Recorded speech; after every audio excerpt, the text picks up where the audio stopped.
El Corán. Uno de los libros más influyentes de todos los tiempos. Un texto sagrado que rige la vida de más de 1.000 millones de personas. Es un reglamento sobre cómo hemos de comportarnos en nuestra vida. Y que aún contiene misterios que nunca han sido revelados. Puede ser interpretado de maneras muy diversas. Contiene fragmentos en los que Dios habla sobre la paz, la compasión, etc. Pero también encontramos otros en los que se habla de violencia y guerra. De los orígenes místicos del Corán en el desierto, oyó una voz que le decía: recita. A sus escalofriantes advertencias sobre la justicia y el castigo. El Corán no se reprime a la hora de explicar de forma explícita los castigos que nos aguardan en las llamas del infierno. ¿Qué hay en el fondo de esta sagrada escritura? ¿Cuáles son los secretos del Corán?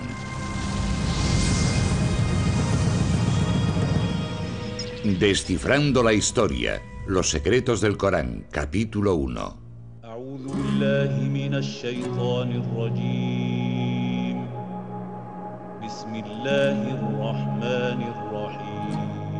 Escuchen algunas de las palabras más poderosas de la historia de la humanidad. Son el motor de una de las religiones que más crece en el mundo.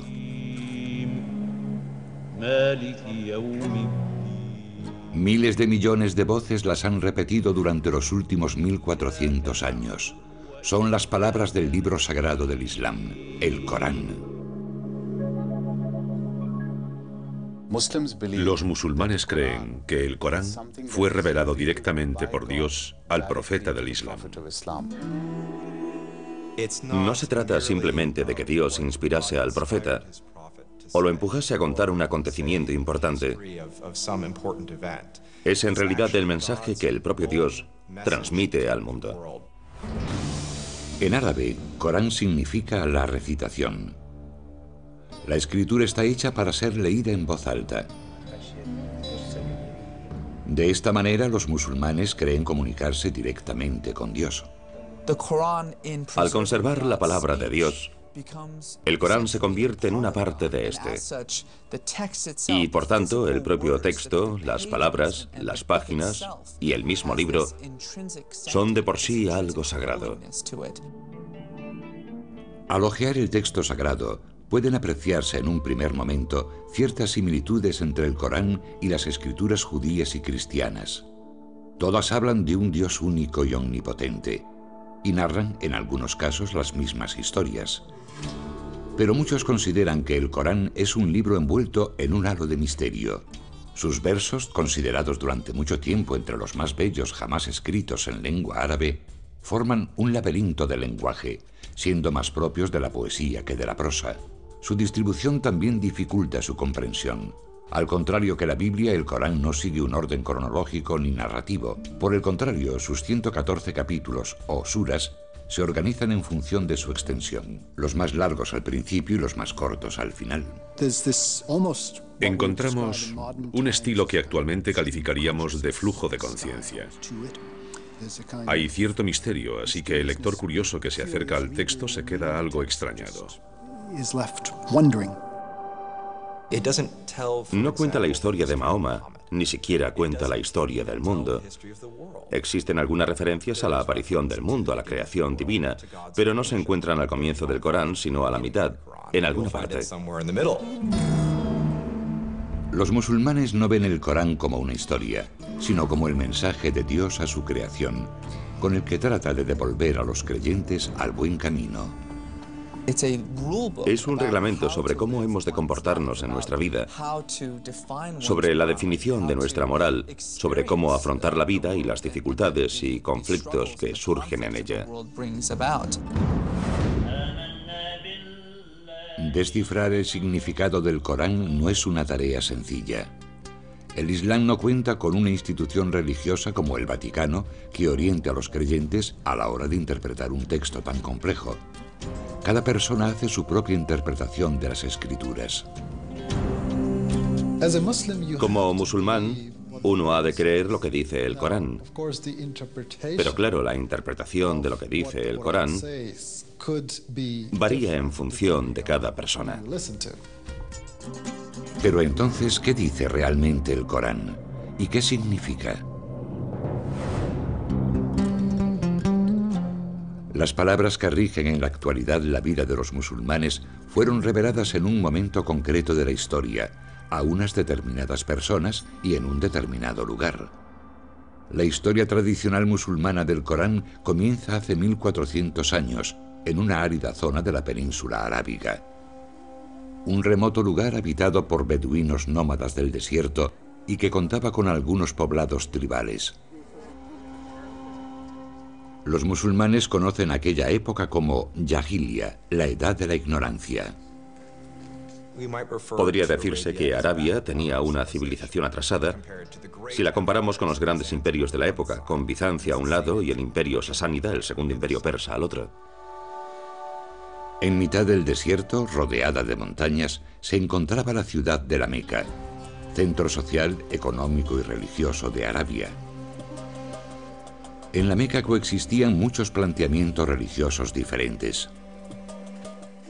Algunos árabes habían adoptado las creencias del judaísmo y el cristianismo, y las historias y enseñanzas de ambas doctrinas eran de sobra conocidas en la región.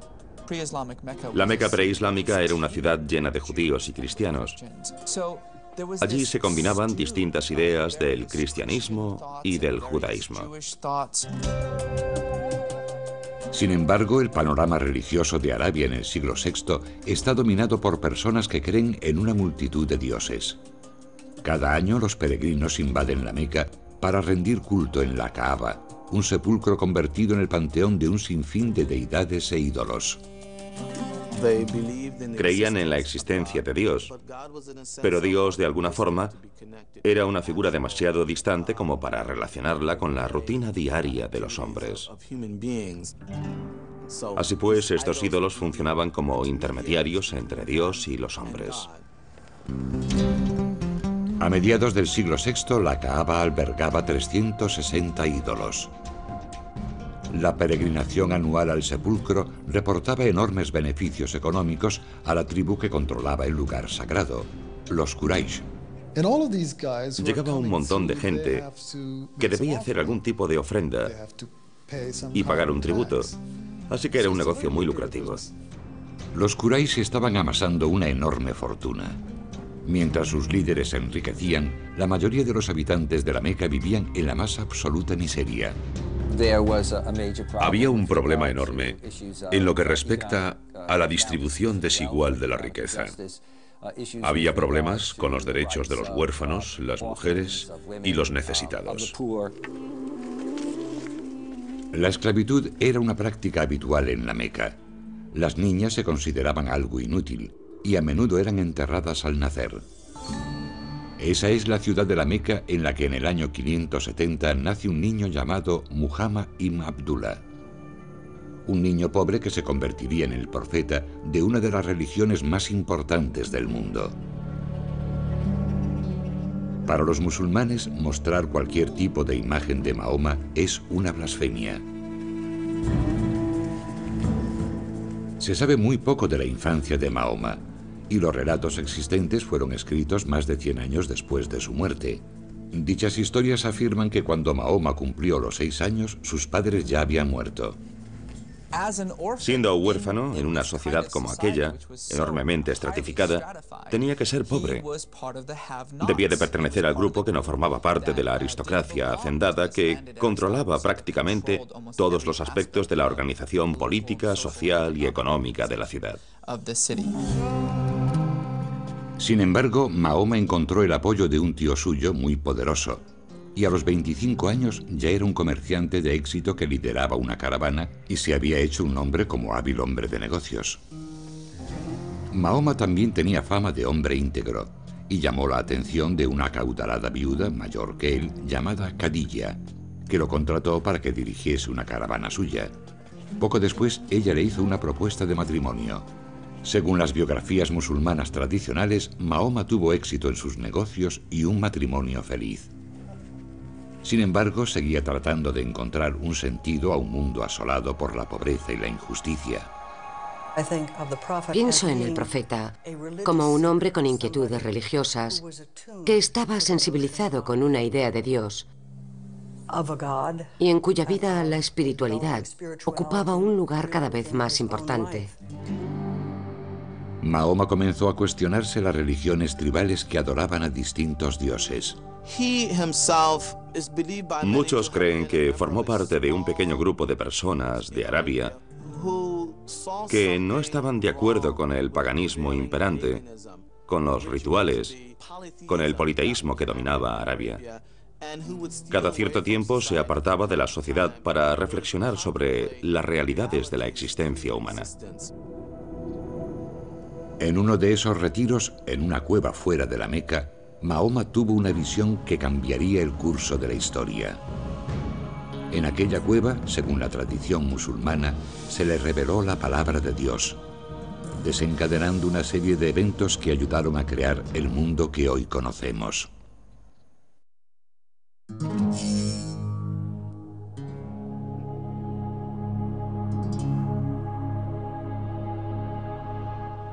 Cinco veces al día, los musulmanes de todo el mundo oran en una determinada dirección. Se colocan mirando a la ciudad sagrada de la Meca, situada en la actual Arabia Saudí.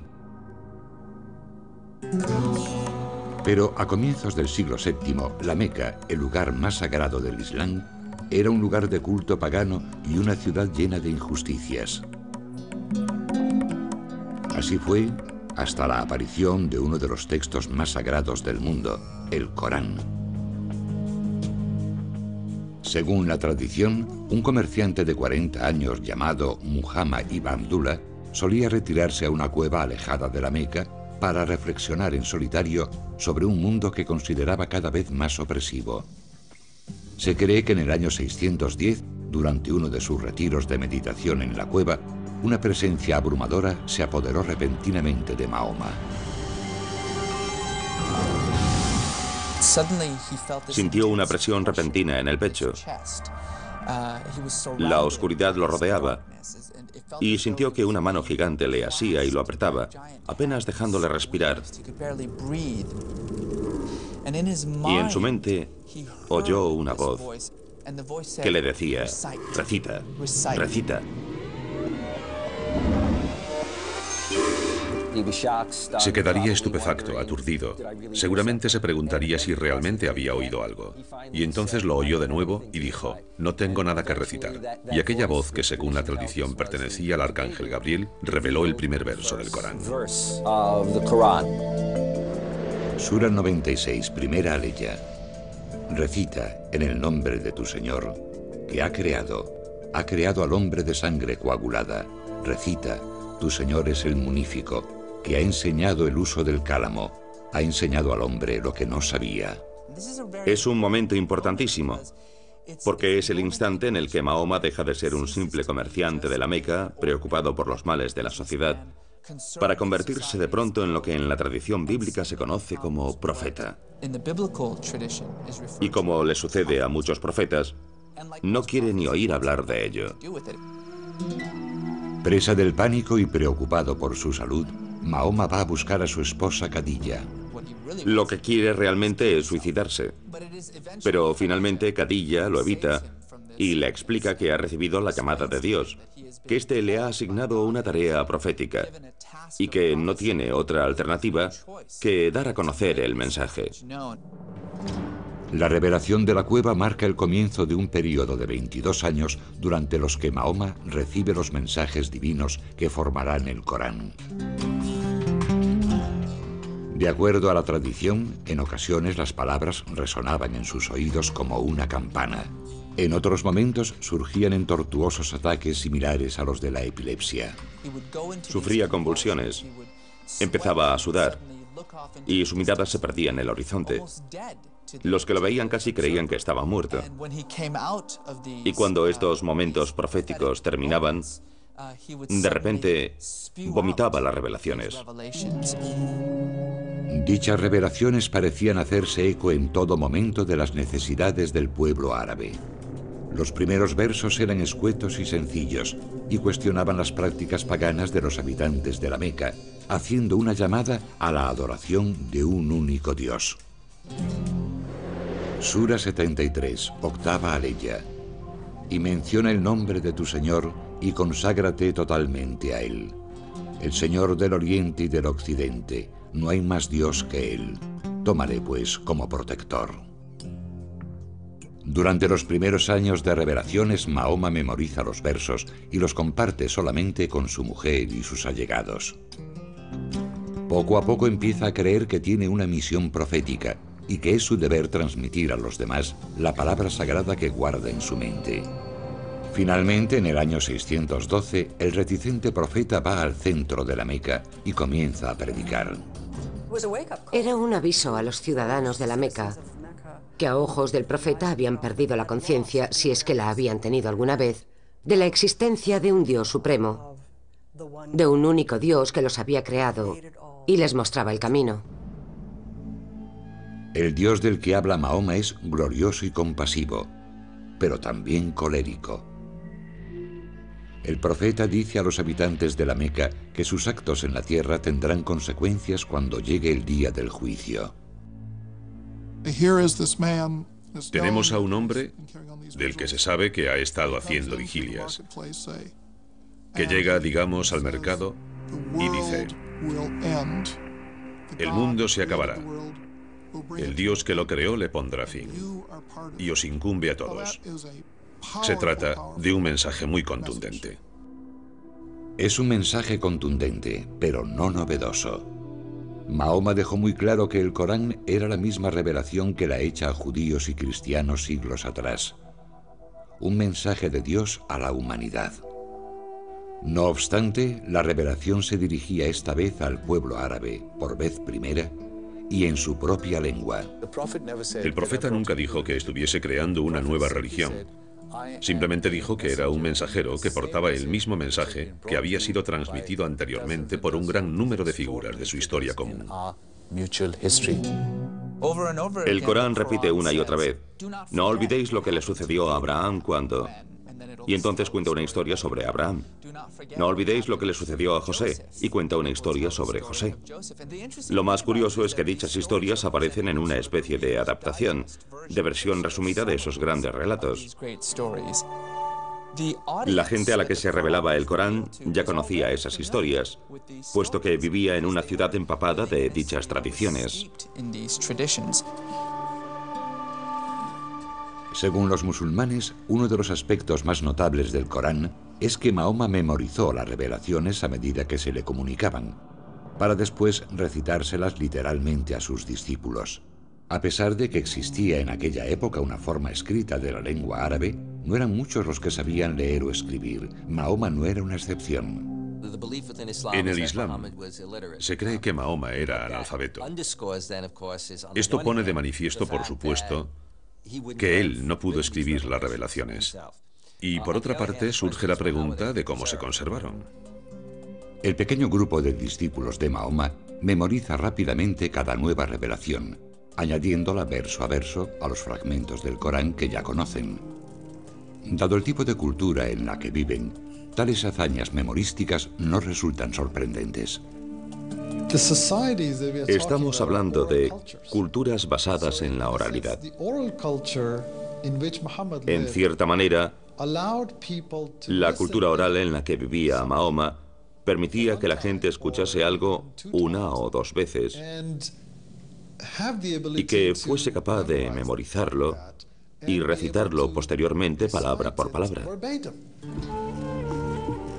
El conjunto de revelaciones se va ampliando y Mahoma sigue predicando en las calles de la Meca, atrayendo a un pequeño grupo de conversos. Sus discípulos comienzan a ser conocidos como musulmanes, que significa los que se someten a Dios. El mensaje de Mahoma resulta especialmente atractivo a los pobres y marginados de la ciudad, que se identifican con las reclamaciones sociales de los versos, que defienden la liberación de los esclavos y el ejercicio de la caridad con los necesitados. Algunos de los que se convirtieron al mensaje del Corán lo hicieron seducidos por la belleza del lenguaje, que algunos veían tan perfecto que lo consideraban una prueba de la existencia de Dios. Si le preguntas a un musulmán, bueno, ¿qué pruebas hay de que se trate de una revelación divina?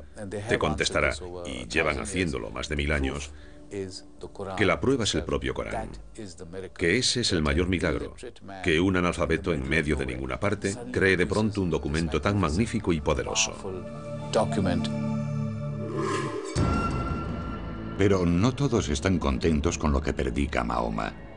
Su provocador mensaje, que se niega a reconocer la divinidad de los ídolos que alberga la Kaaba, atrae las iras de la tribu dominante, los Quraysh, ya que amenaza su posición de poder. Si no hacían falta intermediarios ante Dios, no había razón para la existencia de los ídolos. Y sin los ídolos, la Kaaba no tenía razón de ser. Sin la Kaaba, tampoco hay ninguna razón que justifique el dominio de la Meca como capital social y económica de la península arábiga. El conflicto de los Quraysh con Mahoma y sus revelaciones no se debía a motivos teológicos, sino que era un conflicto económico, un conflicto político.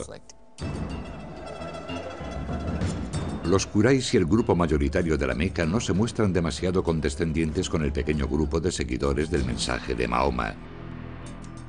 Los musulmanes son brutalmente perseguidos. Algunos sufren palizas en las calles, otros son torturados. Durante 9 años, los musulmanes soportan las humillaciones, manteniéndose firmes en su creencia de que no hay más Dios que Dios. El propio Mahoma goza de la protección de su acaudalada esposa y su poderoso tío, pero tras la muerte de ambos, el profeta y sus discípulos se dan cuenta de que no les queda otra alternativa que huir de la Meca.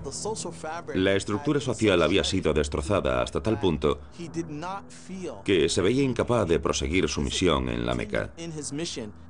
Y decidió que tendría que buscar una especie de base de operaciones alternativa. El cambio de lugar traerá consigo un nuevo tipo de mensaje para el Corán, que hará hincapié en las leyes y en la guerra.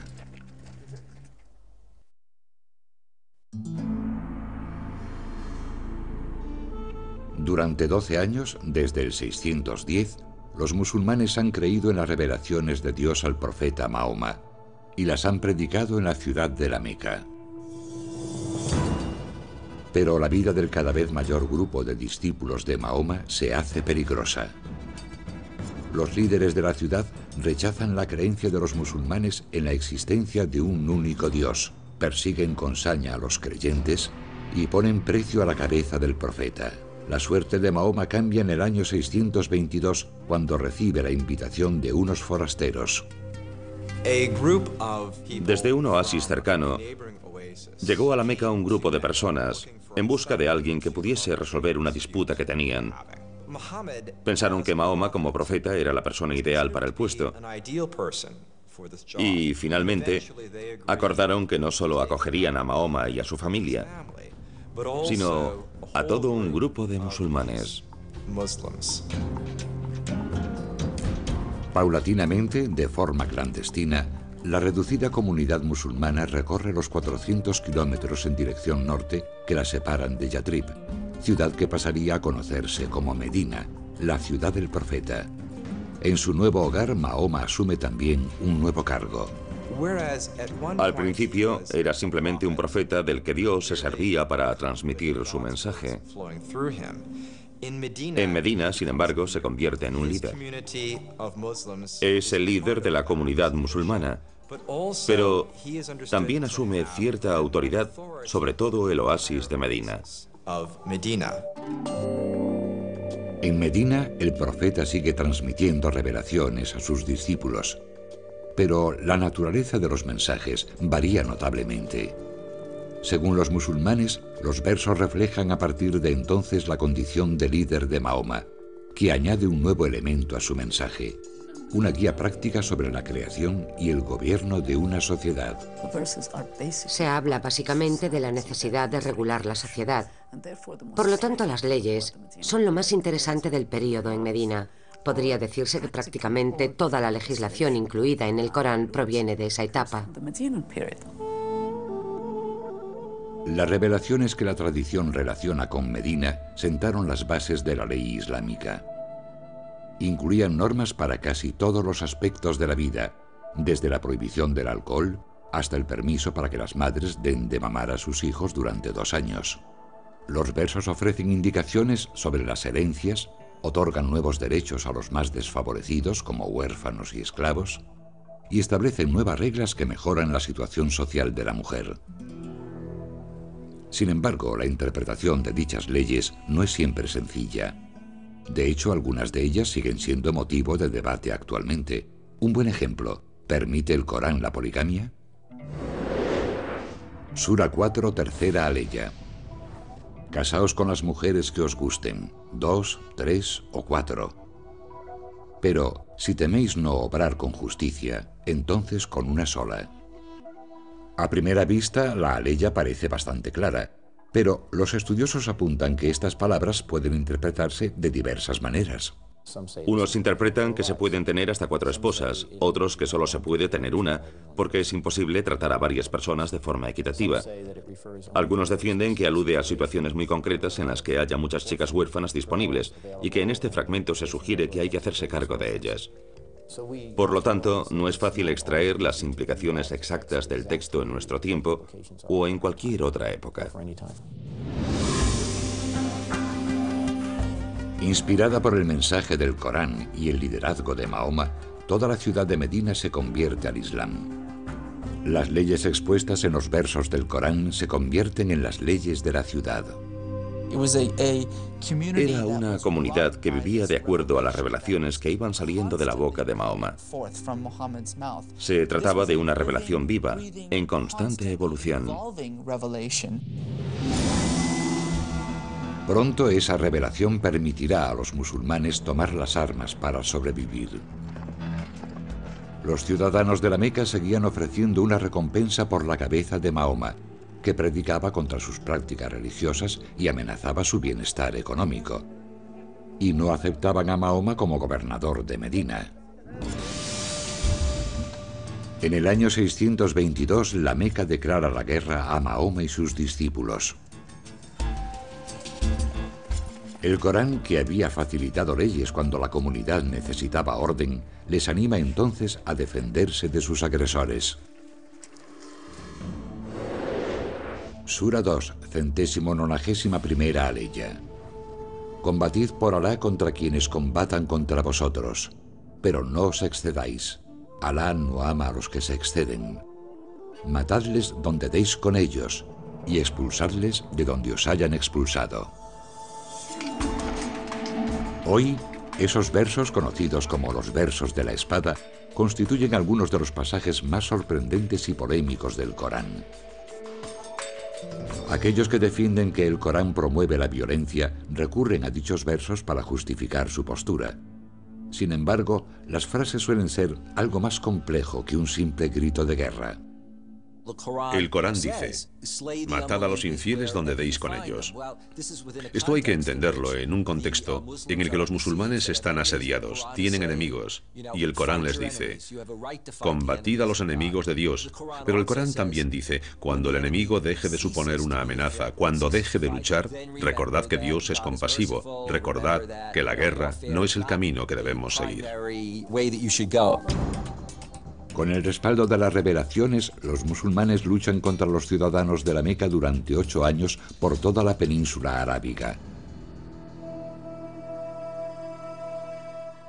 En el año 630 los musulmanes lanzan un ataque y asedian la Meca con un ejército de 10.000 hombres.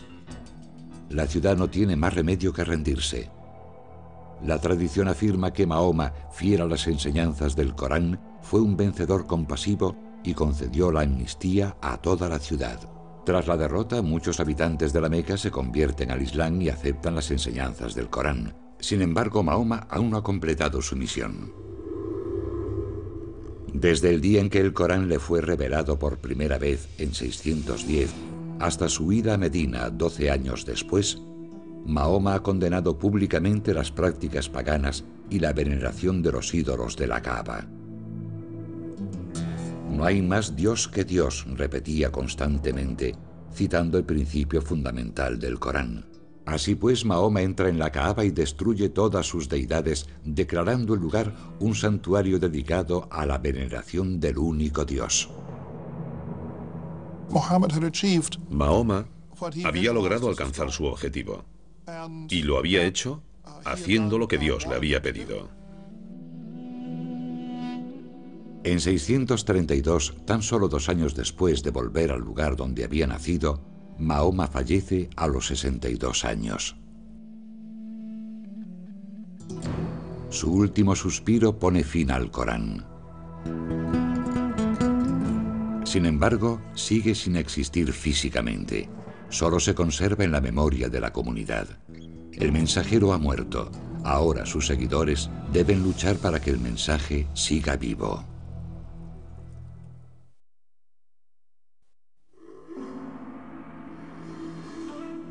Según la tradición musulmana, los versos del Corán fueron revelados hace 14 siglos y a lo largo de 22 años al profeta Mahoma.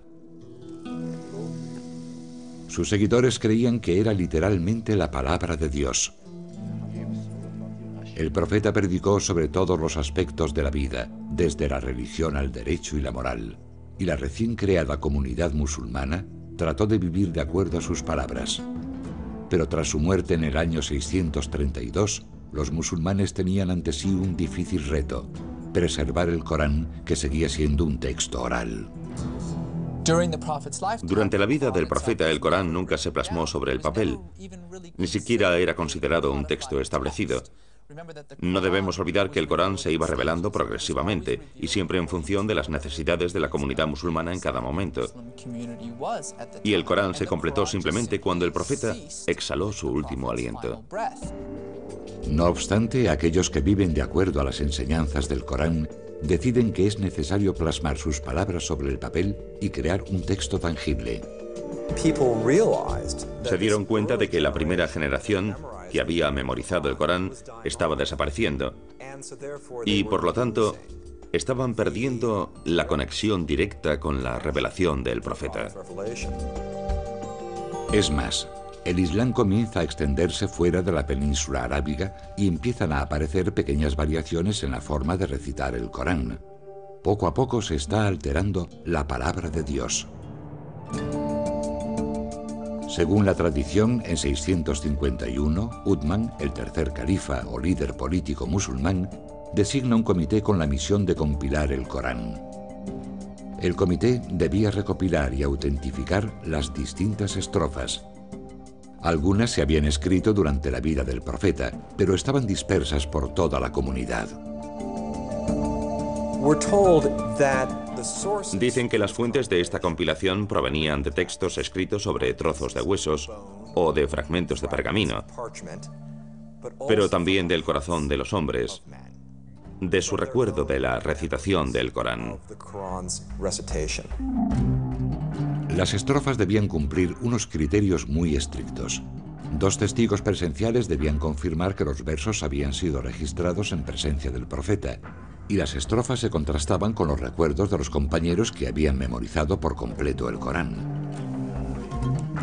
El texto, una vez aprobado, se reúne en un solo volumen y es enviado a las ciudades de la región. Uthman ordena entonces la destrucción de las demás versiones escritas del texto. Los musulmanes creen que el texto de Uthman, completado tan solo 20 años después de la muerte del profeta, preserva a la perfección las revelaciones de Dios tal y como las predicó Mahoma, y que el Corán no ha sufrido alteraciones respecto a cómo fue revelado al profeta. Para los musulmanes es muy importante, porque significa que sus escrituras, que son la base de la Ummah, de la comunidad, son completamente auténticas. Esa autenticidad que defienden los musulmanes distingue al Corán de las escrituras cristianas y judías. Mahoma proclamó que el mensaje que Dios le había transmitido era el mismo que habían predicado Moisés y Jesús.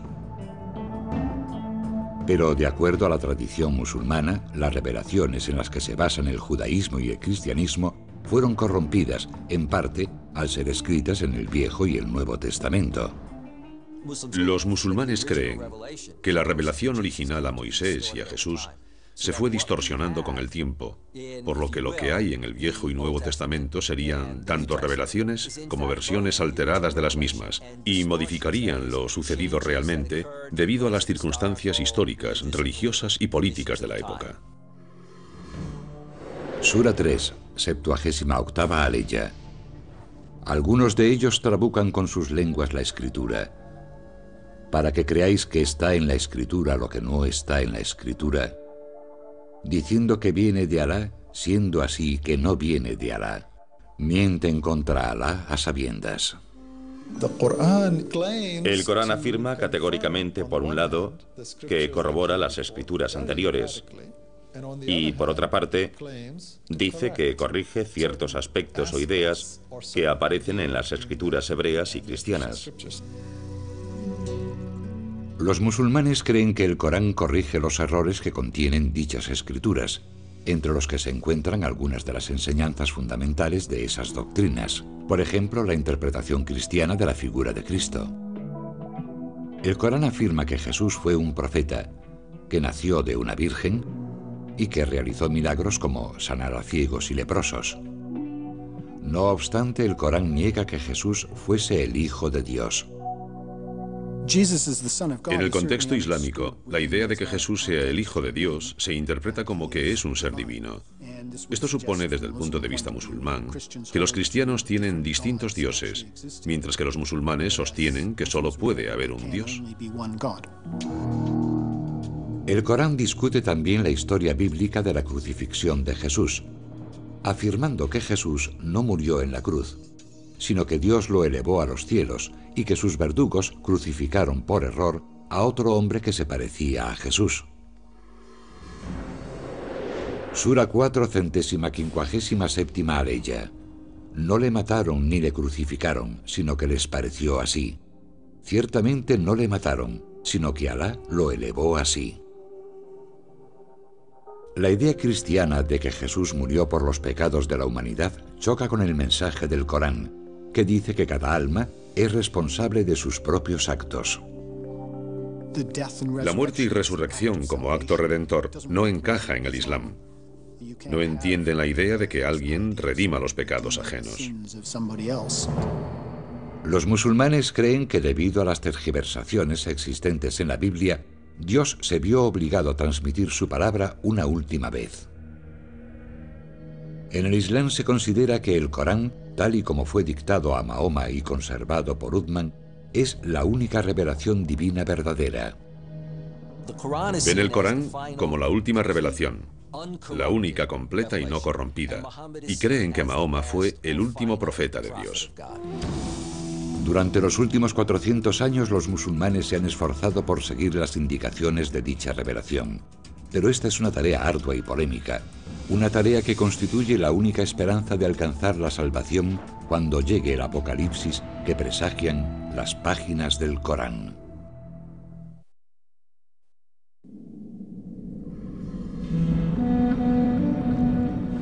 Sura 81, primera aleya. Cuando el sol sea oscurecido, cuando las estrellas pierdan su brillo, cuando las montañas sean puentes en marcha, cuando los mares sean hinchados, cuando las almas sean apareadas, cuando el cielo sea desollado, cuando el fuego de la gehenna sea avivado, entonces cada cual sabrá lo que presenta. Así será el momento, dice el Corán, en el que Dios decida poner fin al mundo. Aunque el Corán es un texto misterioso y de difícil interpretación, sí contiene al menos un mensaje indudablemente claro. Verso tras verso, el Corán advierte de que el apocalipsis es inevitable, advierte de la llegada de un día en el que se ajustarán las cuentas, las montañas se derrumbarán y los fetos de los animales caerán de las matrices de sus madres.